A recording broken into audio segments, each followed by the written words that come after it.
Okay, welcome. How's everybody doing?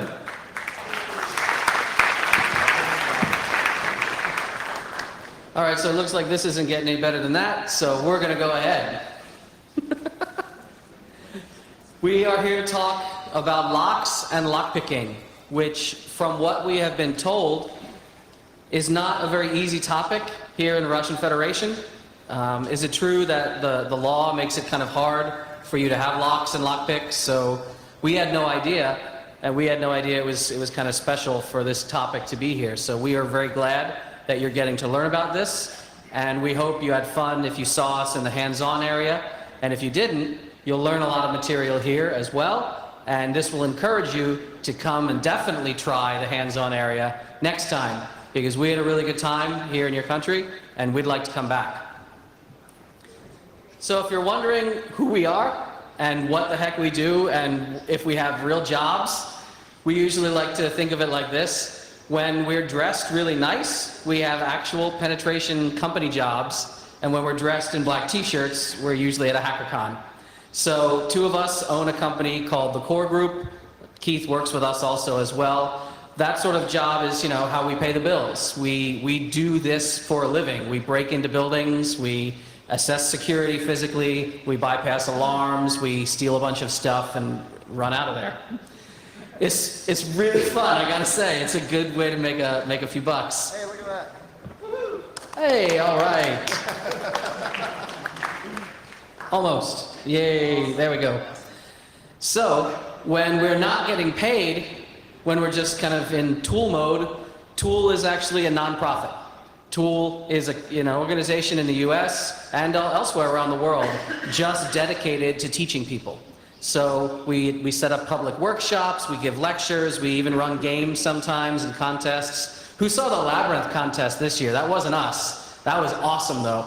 We had fun, we ran through it, and we thought that was one of the coolest things we'd ever seen. It kind of blows away a lot of our games. But if you ever see Tool at other events, come and say hi. Come and see if there's a contest. If you've ever learned any lockpicking, you might win cool prizes. So why does all this matter? Why do we even come to a conference like PHDays? Why do we talk about this here? Well, when you think about it, you can do everything right in your company with your software. You can set up your network correctly. You can be making sure all of your subnets and your masking and your everything is segmented and firewalled. But if we are hired in like nice clothes to penetrate your company, the first thing we're going to do is break into this room and start putting console cables into everything and changing all your rules. A lot of companies, they focus nowadays on communication. So how secure is your communication? And they say, our communication's awesome. We have like this crypto phone and this PBX, and it talks to the West Coast to the PBX. It's excellent stuff.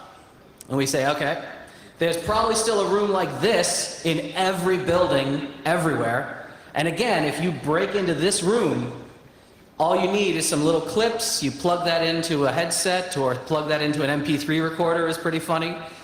And you just start recording calls. So basically, everything that you do to make data secure can get ruined if you make really bad choices just at a lock shop or at a hardware store. So that's why we try to educate people about this. That's why we think it's important to have this topic at a professional event. But most of all, we like to do it because it's fun. It's really fun. We think it's really neat when people try this out. And if you haven't tried it already, we really want you to try it in the future, because you'll see it's a real hoot, man. So please come by and come visit us whenever we show up. Want to talk about intro? Yeah. So, if we haven't covered already, I'm Babak Chavati. With Dave, we serve on the board of directors for Tool. And before we start talking about lockpicking, there are two rules that we have to talk about, because even we as lockpickers, as crazy as it sounds sometimes, we do have our own rules. There's only two of them though, they're very easy. The first one is don't pick locks you don't own. That sounds really obvious, and it maybe sounds like a silly statement to have to say, but we take it pretty seriously. When we talk about ownership, we mean that unless you physically own the lock, meaning you paid for it or you're the one paying for it, if it breaks, you don't own it. So if you are renting an office building or your home or you are in a dormitory, just because you have a key that works in the lock, it does not mean that you own the lock. And the reason this is important is not only does it protect you from different kinds of legal liability, but it also prevents you from accidentally damaging someone else's property, which is always a possibility anytime you're picking a lock that you can cause some damage to the lock. So don't pick locks that you don't own. The second rule is also very simple. Do not pick locks that you rely upon or locks that are in use. Meaning if there is a lock of any kind, whether it's easy or hard, but you are currently using it in your current security model, whether it's your door, your car, your office, whatever, you probably shouldn't be practicing on it, because if you damage it by accident, you've now broken a very important part of your own security. So if you can follow these two very, very simple rules, don't pick locks you don't own and don't pick locks you rely on, you will have a difficult time finding yourself in trouble. So if we can all agree on that, then I think we can talk about some basic lockpicking skills here. So, introduction to lockpicking. If, who, by the way, here got a chance to stop by the Lockpick Village yesterday or today? That's awesome. Did you guys all enjoy it? Awesome. So you guys probably realized that lockpicking is actually not too difficult. The concept is very easy. And one of the most common types of locks out there today, and for a very long time, is the pin tumbler lock. They come in a lot of different shapes and sizes, whether it's on a door or in a padlock or built into a panel or something. The shape is always pretty similar. You have usually an external plug here, an external housing. You have the plug in the middle. That's where you put your key. We call that the keyway. And inside, you see that little brass pin. Everyone's probably seen that pin before, right? Well, if we take a look at a drawing, just so it makes it a little bit easier to understand what all the different components are, what we can see is if we look straight in, we don't see a whole lot besides the very bottom of the first pin. We don't have a lot of information about what's happening inside the lock. So in order to figure out what's going on, we have to first understand how it works. So if we were to take away the front of that lock and look inside, if it was clear, what you would see is the key pin at the bottom, which we've colored in red. Above that, you have the driver pin, and above that, you have a spring which applies constant pressure to the whole pin stack. Those three components together are the core of how the lock operates. Right now, if we try to rotate this plug, it doesn't open, right? Why doesn't it open? Because the driver pin is blocking rotation. And you can already imagine if you put in a key and raise that pin stack to the proper height, the whole pin stack will shear apart and the lock is allowed to open. So in a real lock, of course, you have more than one pin stack. You have 5 or 6, sometimes even more pin stacks. And when you insert your key, what's happening is you're actually lining up all of these pins that allow all of those breaks to line up at the shear line, and that's what allows the lock to open. But if even one pin is too low or perhaps too high, the lock doesn't function. It's closed. So in this system, why does lockpicking work? Why is it possible that you can individually pick different pins and yet you don't have to hold them all in the correct position at the same time? To understand that, we have to look at first how a lock is supposed to work. In a perfect world, we have, if we look inside the plug, in a perfect world, we have all these pin chambers here that have been drilled to be the exact same diameter, and they're all perfectly aligned, they're all perfectly smooth. We have pins that are also precision machined, that are all the same size and round shape. And in this condition, if we had a perfect lock, when we applied pressure to the plug, what would happen is all of these pins would do an equal amount of work. You see, there's a little bind logo flashing on them. What that means is that they're all preventing the lock from opening. They're working together. They all are supporting an equal amount of pressure, okay? Unfortunately, in the real world, there's manufacturing tolerances.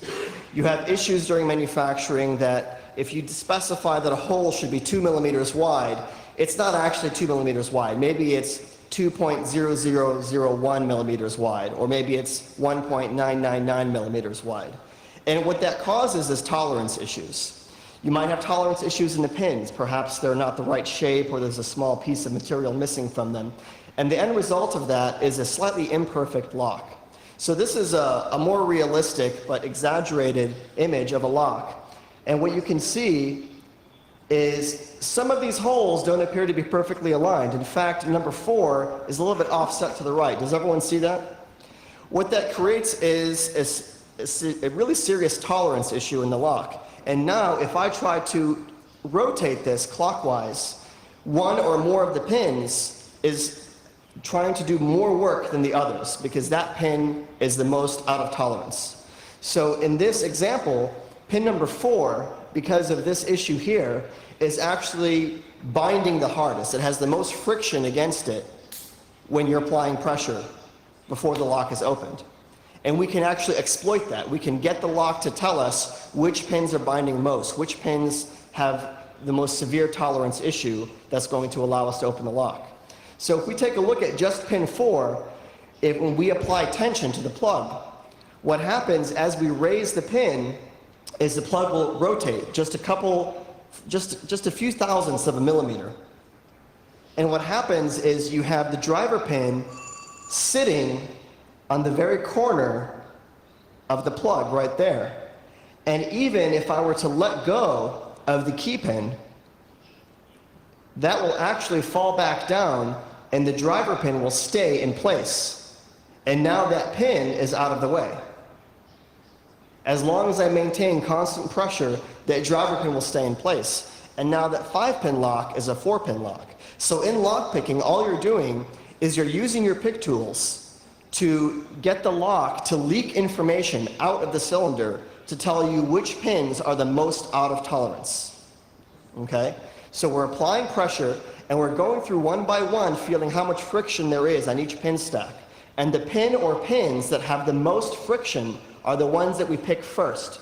Because when those pins reach the shear line, those driver pins are set. We can let go of them, and as long as we maintain tension, we don't have to worry about them. So one by one, that 5-pin lock becomes a 4-pin lock, then a 3-pin lock, then a 2-pin lock, and finally, the lock is opened. Do we want to try to demo this? So who wants to see us make fools of ourselves? No? Who wants to see some locks opened? All right, let's see a couple locks opened. So we've got, Here we go. Just all right. I think we're going to walk out on the front stage here. Okay. Is that all it takes? Yep. All right. We wanted to have a camera, but it was kind of hard to see. So we'll just do it here. Ready? Yeah. So what we have are some locks that are, these are regular commercial locks, they're not trick locks. We bought them in a hardware store. Everyone still uses them. And just by applying light tension, what's that? We're holding two things. Yeah, well, you already have your locks. Right, right.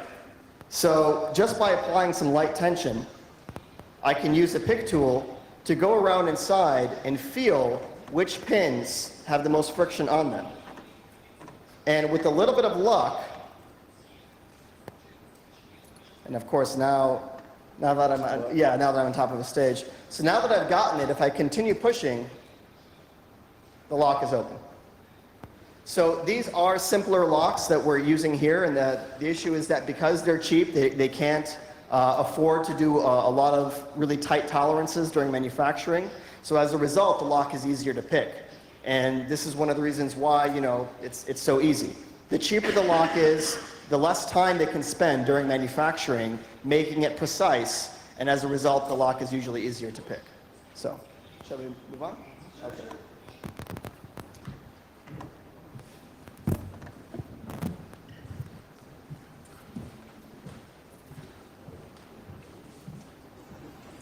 Want to talk about raking? Because I'm trying to rake some locks. Okay.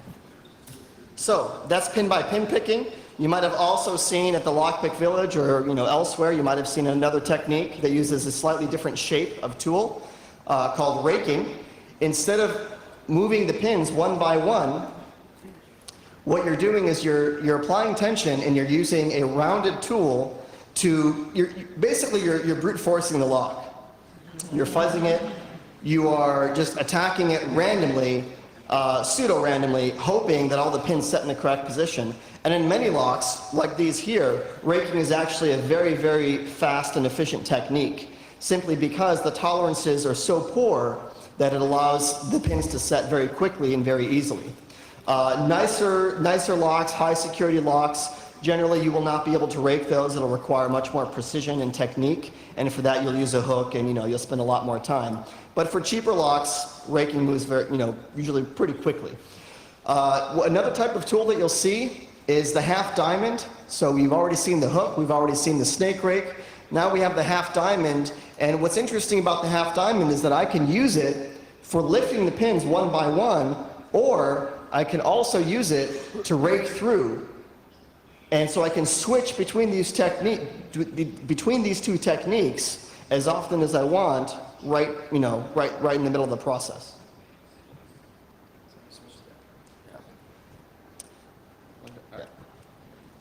So a lot of times people ask a really easy question, and it doesn't have always a simple answer, but when people tell us, they say, so I got this lock that I want to pick, which direction should I turn it?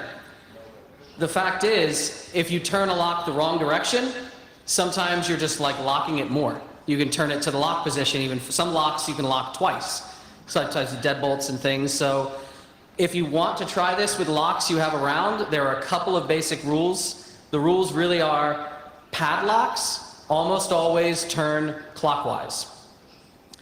Deadbolts and doors, it has to do with how the door is actually hung and mounted. So which direction the door is operating usually dictates which way the bolt is going to operate. So in America, we would call this a left-handed door. So I'm sorry, this is a right, yeah, I'm left-handed, so I wish everything was left-handed, but no. This is a right-handed door. I'm looking at the screen versus up here.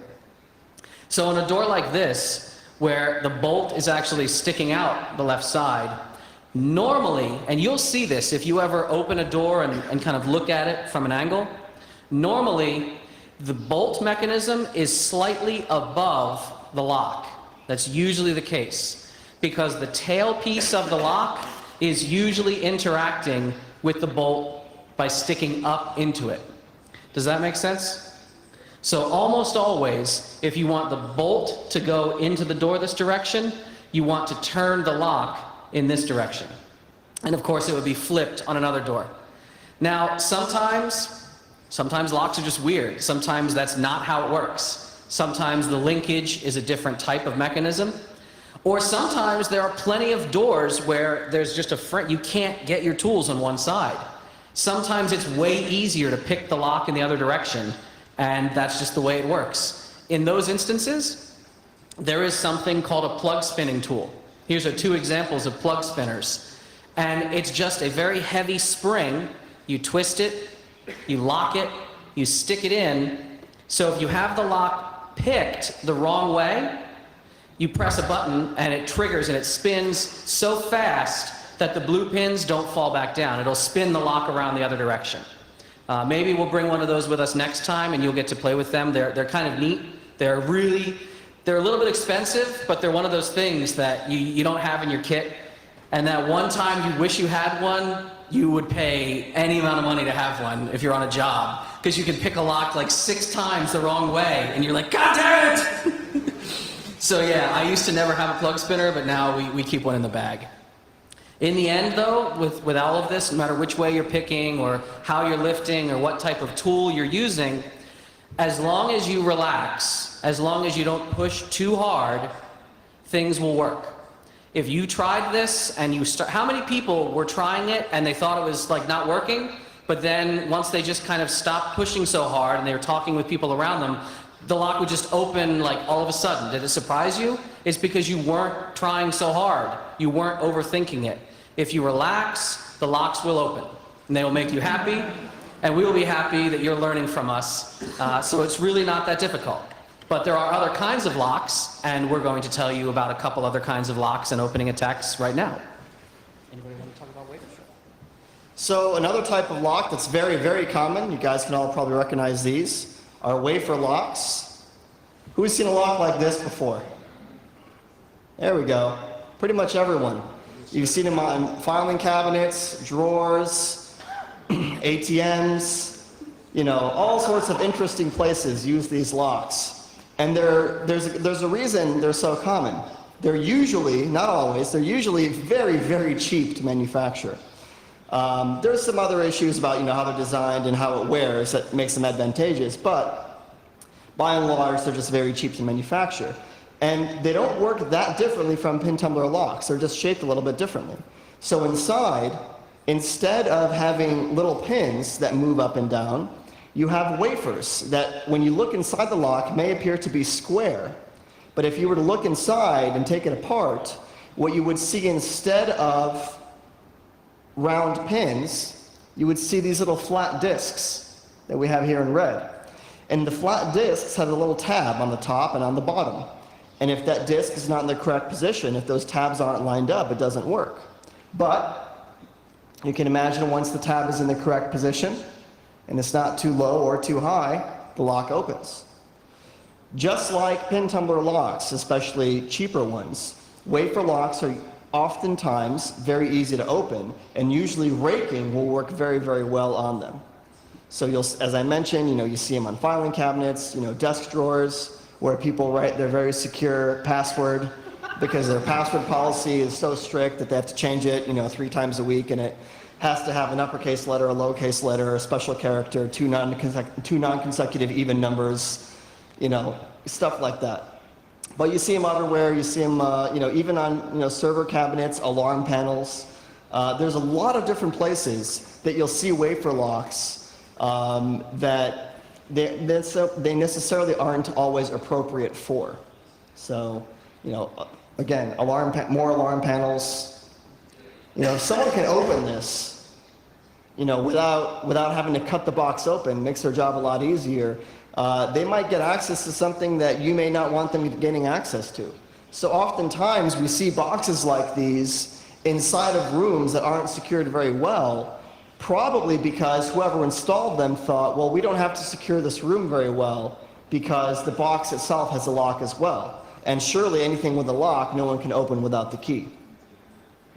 We've got circuit breakers also. How much of a problem would it be if in your, if in your company or in your data center, someone got access to the circuit breakers and just started switching things off and on randomly? It would cause a few problems. So effectively, a wafer lock is not that much different than just a strap holding a door shut so it doesn't open accidentally. Because most of the designs that we've seen are not very well done. There are some wafer locks that are a little bit more difficult. In fact, if you take a look at some cars, you'll commonly see wafer locks in use. Some older models are pretty easy. But modern cars use a lot of newer technologies, RFID chip keys and stuff like that. And they also use better machining now for their locks that do make the locks much more difficult, but not impossible to pick. There are some different tools you can use besides regular pick tools, besides these rakes here. There's also a certain type of key called a jiggler key. So instead of having to use a tensioner and a pick tool, you have the two combined into one. So these keys are flat bits of metal that fit in almost any wafer lock, and they have a nice big flat part on the back. And the way you use it is you simply put it into the lock, you try to turn it in the direction you want it to go, and you jiggle it. And in many cases, the lock opens, as Steve did several times right now. It's almost so simple, it's hard to, it doesn't seem amazing because it shouldn't be that easy, but it is. Combination locks can be handled pretty easily as well. Now, we don't see these as often when we're traveling outside the US. Do you guys use these combination locks here? No? Okay. These are very, very common in the US, and even though you don't have the same lock here, you may use the same mechanism inside other locks here. What makes these locks particularly interesting and particularly weak is the fact that they're vulnerable to something called shimming. Now, padlock shims, when you buy them from a locksmith distributor, usually look something like this. They're flat, thin pieces of steel, bends into a 90-degree angle with a little bit of curved nose on the end. And what you're doing effectively is you're just shoving it between the shackle and the lock body and pushing it down. So this little thin tip of metal is pushing the spring latch out of the way. And by doing that, you don't even have to know the combination. You don't have to pick the lock. You can just open it. And in fact, many locks today still use this mechanism. The way you know if this mechanism is being used is if you can close the lock, if you can lock the lock, if you can close it without having the key inside the lock. That means that it's using a spring to move the latch in and out. And it is possible and very likely that that lock can be shimmed open. And if you can't buy these really nice shims, you can actually just make one out of a beer can fairly easily. Right. So this technique is pretty straightforward. I don't know the dimensions of the metal here. Yeah, if you just Google beer can padlock shim, you'll see these diagrams and you'll see videos of us doing this at DEF CON and other conferences. This is what we just did on stage right now. Made a quick cut, fold it a few times, flip it around, and you fit it right into shape, and now you have something that looks just like a shim from a catalog. So using it is pretty simple. You take your lock. On these particular locks, the spring was on the left side. So you put it in, you rotate it, and the lock is open. It's really that simple sometimes. Yeah. So you guys understand why that works? You're just pushing the bar out of the way. It couldn't be a simpler mechanism. The kind of padlock that you do want, that you can't shim, will, instead of having a spring latch, will have 1 or 2 ball bearings and a cam here. So in order for the ball bearings to go somewhere, this cylinder must be rotated. So there's a little cut, there's a little hole here that makes room for the ball bearings. And you know you have a lock like this because while the lock is open, the key is stuck in the lock. You can't remove the key unless you close the lock. And that's a good thing because that means you have a nice secure mechanism inside. You can usually tell. You can usually tell how good your padlock is either by looking at the shackle, by seeing how it's sloped, or sometimes just on the package or on the lock itself. So here we can actually see there's the ball mechanism right there. And it's even mentioned on the box, this is double ball mechanism. So ask a locksmith, they'll tell you what good padlocks are. And sometimes it's really funny, once you've seen this and you see people using padlocks that aren't good, and you wonder, oh my God, how is someone actually, I saw this once. You would never ever see this, at least in America. This was in Canada, where I guess they don't have a lot of crime or something in Canada. Something we didn't have with us, but if we come back, we'll bring it and you guys can play with it next time. There's a new type of padlock that's a new combination lock that we really, really like. And it's a little bit much to diagram and to show you here, but this lock has one big button on the outside. And all it does is go up, down, left, or right. And the reason it can work is the inside of the lock is an array of little gears. And all of these gears will turn different amounts based on which direction a push came and what direction the wheels were facing when the push happened. So up, left, up is not the same thing as up, up, left. We nicknamed this the hash lock because you could have a combination that's 3 pushes or that's 103 pushes. And it will be fine. It kind of performs a hash. And it's really, really neat. The mechanism is not easy to attack. There's one person we know who did great work in this field, a German friend of ours named Michael Hubler. He was someone who was using specialized gauges to measure how much the shackle of a padlock can wiggle. And he's cracking, this is a Department of Defense, a US Department of Defense filing cabinet lock. He used that same gauge to try to attack the up, down, left, right hash lock. And he did come up with a tactic, but it takes half an hour. And it takes a lot of math. That's not bad for a lock that costs 300 ruble. Like, it's really not a bad lock at all. And we kind of think it's a neat new thing. Who wants to talk about impressioning? All right. Do you want to talk about it? All right. People, it's been a long weekend with a lot of staying up late and walking around, so everyone's voices are dying. And I had so much fun walking around your city. We really were glad. We didn't even care it was raining. We just had it's really beautiful out. So thank you to PHDays for flying us in a day early. We really enjoyed that. Impressioning. What is impressioning? What is happening in this picture? Why do we see metal keys with small dots on them and metal keys being like filed down? Impressioning is something that we didn't do in the Lockpick Village this year because it requires extra equipment. We need vices and files and things like that. If we come back next year, we will teach you this technique. In a sense, impressioning is the creation of a completely working key from nothing but a blank key. So you have a blank key, you don't take the lock apart, you don't get inside the door. So just from the outside of a completely locked door with a blank key, you can make a working key. It sounds fucking nuts, right? It's not. It's really simple. And when we show you these diagrams, I hope it makes sense. So, if you put a blank key into a lock, it shouldn't work, right? I mean, you can see this is not the right key. We have all of these pins are stuck way out of the plug. None of these are at the right position. So if you try to turn the plug, it's binding, it's jamming, it's not going to work. But do you remember early in the presentation, we told you about how locks are uneven and imperfect. If you try to turn this blank key, yes, all of these pins are incorrect, but they are uneven. So if you try to turn, you're really not going to hit every pin. It's actually going to jam or bind on like the most misaligned pin.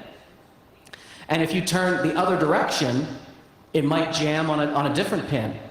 So the idea with impressioning is you have a blank key, you turn to jam one of the pins, and you try to wiggle it. You actually wiggle the key, and maybe you even turn the other direction and wiggle the key, and this is what happens. So you turn and jam, and you wiggle. Turn and jam, and wiggle. Can you guys see how, like, let's look at this pin in the middle right here. This pin is not binding, ever. So all it does is it bounces up and down, just like this one back here. What about this pin here? Or this pin here? It doesn't want to move. You've jammed it. So when you try to wiggle the key, you start to get little rub marks on the blade. That's what those first few photos were showing. When those keys rub and you take the key out, if you look at it, sometimes with a magnifying glass of some kind, you'll see, do you guys see that from here?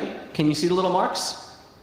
If you see those marks, you know the blade is not the right height in those positions. You don't know anything about the rest of the key, but you say, well, this isn't right and this isn't right. Well, it's a blank key. You can't go up, you can only go down. So you take a file, and you file down a little bit, stick it back in the lock. Do the same thing, turn and wiggle. And you can't see, but this is what's happening inside the lock. You turn and you wiggle. So if you pull it back out again, is there still a mark there? Yes. Is there still a mark there? Yes. Well, we've tried zero cut, we've done this cut, let's cut it some more. So just with a hand file, you file down a little bit more, stick it back in the lock. And you keep doing that, and eventually something like this happens. Do you see that this is at the shear line now? That pin stack is not going to jam or bind.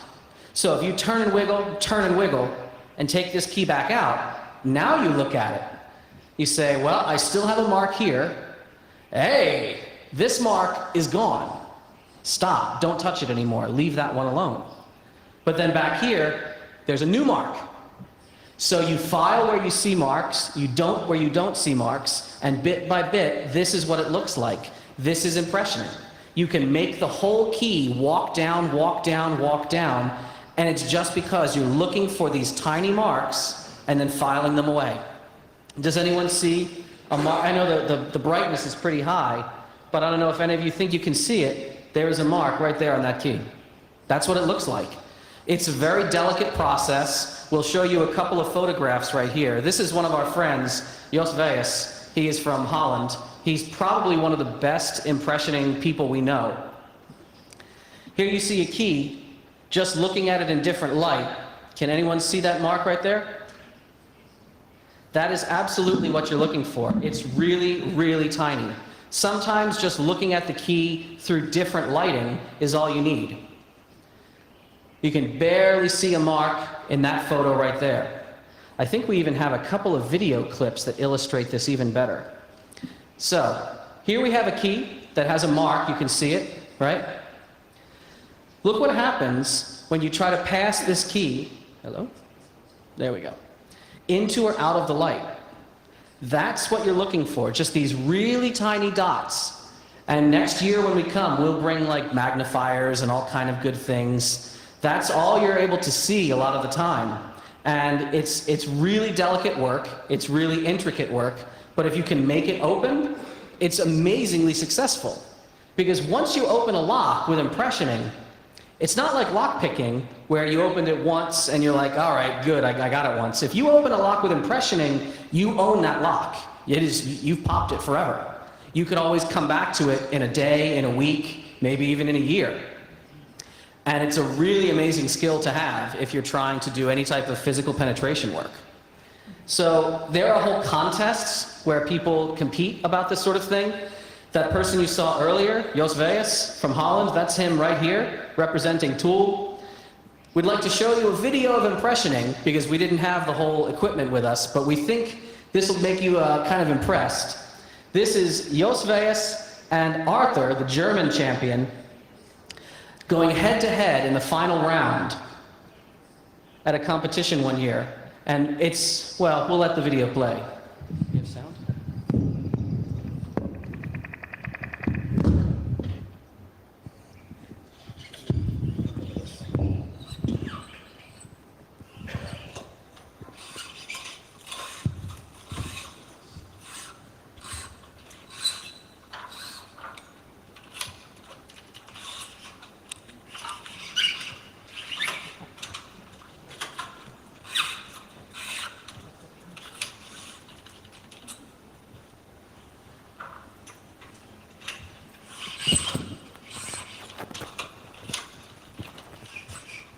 So you can see him putting it into the lock, twisting, wiggling, and then filing off.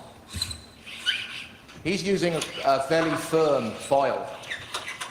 When you begin, you have to do it very gently because it's very easy to take metal off with a file. It's rather difficult to put metal back on to the key.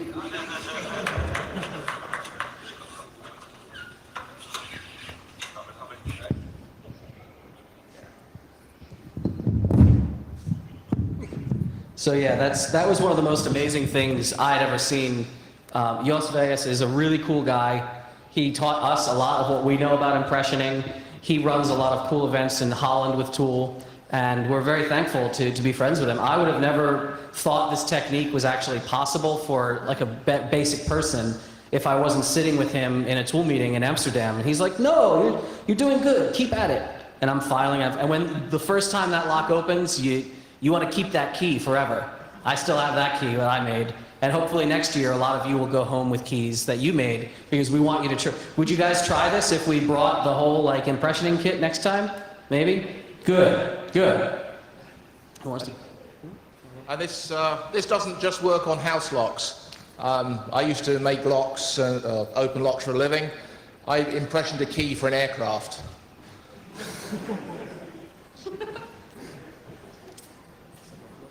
So, last thing, lock bypassing. So, raise your hand if you stayed at this hotel. Okay, a couple of people. Or they don't want to raise their hands. Well, raise your hand if you've stayed in a hotel before. Let's go with that, because this will apply to almost anything you've stayed in before. No? Okay, we got some. All right, good. So sometimes it doesn't even matter what lock is on the door, whether it's electronic or mechanical, because there are other ways of getting in. For example, what do you think this man here is doing? Yeah, he's nowhere near the lock. Yep, the lock's all the way up here. What's he doing down there? What's that? Piece of paper. A piece of paper. Picking up the key from the floor. These are some good guesses.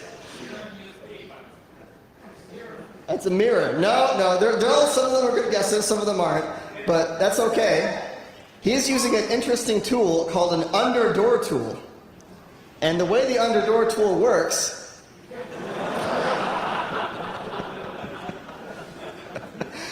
it's a giant hook. You put it underneath the door, you lift it up, you pull a string, and in a few moments, da-da-da-da.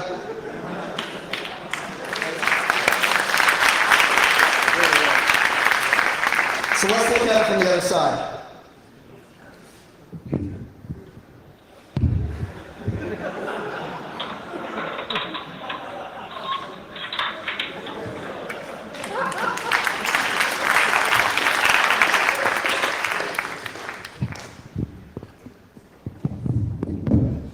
So always be careful what kind of gaps you leave in your security system, literally, because you might slip something right through there.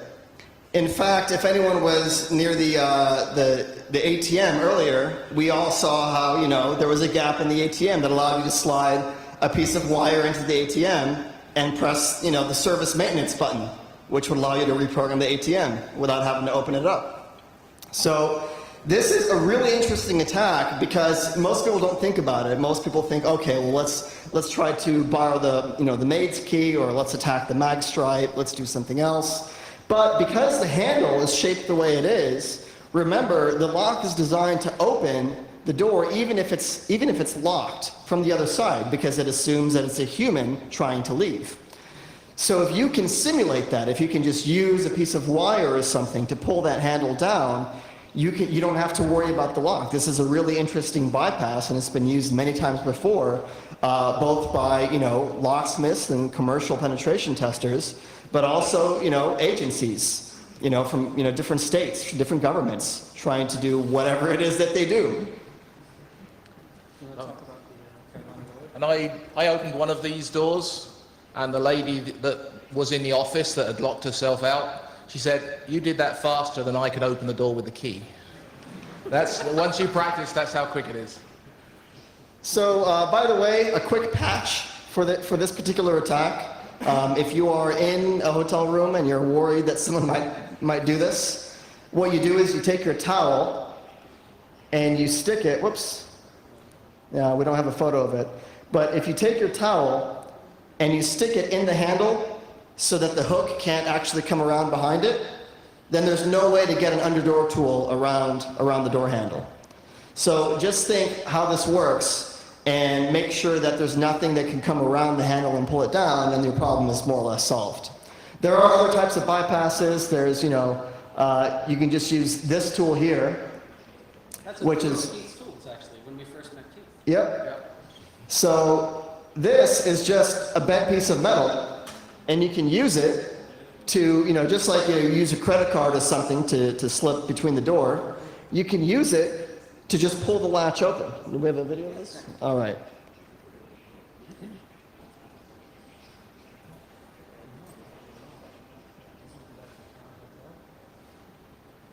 So there's the lock, there's the latch, and there's the door. Yeah, can I say a question? Yeah. So when we first met Keith is an actual locksmith. We're not practicing locksmiths. We first met Keith and we looked at all of his tools and we were like, wow, this is a really cool set of equipment, but a lot of this is not picks. I mean, this is like servicing and repair equipment. And we said, oh, I guess that's true. I mean, most of what you do isn't super James Bond. I mean, it's just fixing broken things. But then I said, well, what about when you do have to get in somewhere, where are your penetration tools? And he kind of pushed them around, and he's like, well, these three. And I'm like, Keith, those are more service tools. What are you doing? He said, no, I use these more than anything. About what percentage of the time will these get you in? For a lot of the cheap doors, the Carolina roller, the red handle tool, will probably get you in 50 to 60% of the doors. I had a customer who was as close to Steve behind me. I walked up to his door, I opened my tool pouch and opened the door. He said, did I forget to lock it? No, I just opened it. So yeah, I mean, that's not as much fun, like for learning new skills, but in the real world, that's the kind of stuff you have to worry about. Really basic things, really dumb things. It's like that with servers too, right? I mean, how often is somebody crafting their own custom Metasploit payload versus how often are they like, this isn't patched, click pwn. Like, it's really that simple. So in the end, we just wanted to say, again, we really were glad to be here. We didn't know what people would think about us or think about lockpickers. A lot of times when we go new places, people are like, oh, I don't know, man. Those lockpickers are shady people. They're really scary. But, you know, hopefully you now think that we're not. You know, lock people are just like everyone else. We think locks are cool. We like to tinker with them. We like to study them. We are old and young. We are men and women. We are professionals and hobbyists. We are just people who like to work with our hands and hack things that are plain metal. And we have chapters that meet all over the country. We have fun competitions with each other. It's a really cool game and hobby to see who's fastest and who's better than this person. And if you had a good time with it, we really want you to keep trying it. We thank you for being here and trying this with us. We had a great time. We want to come back and make sure you keep having a good time. So I guess that kind of does it. Thank you for letting us come and talk to you. Thank you.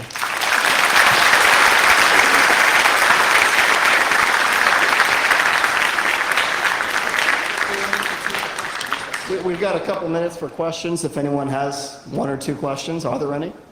Yes, and what about... I can't hear you. Okay, and now you can hear me. I'm sorry? Now you can hear Yes, me. yes, please. And what about common Russian lock is a safe lock? What about safe locks? Like No. He's holding up a lever key. The question was, what about common Russian locks, like a safe lock? So the key that you held up there, which is kind of flat, looks like kind of like a flat square butterfly. That's a ladder lock. It's very common throughout Europe.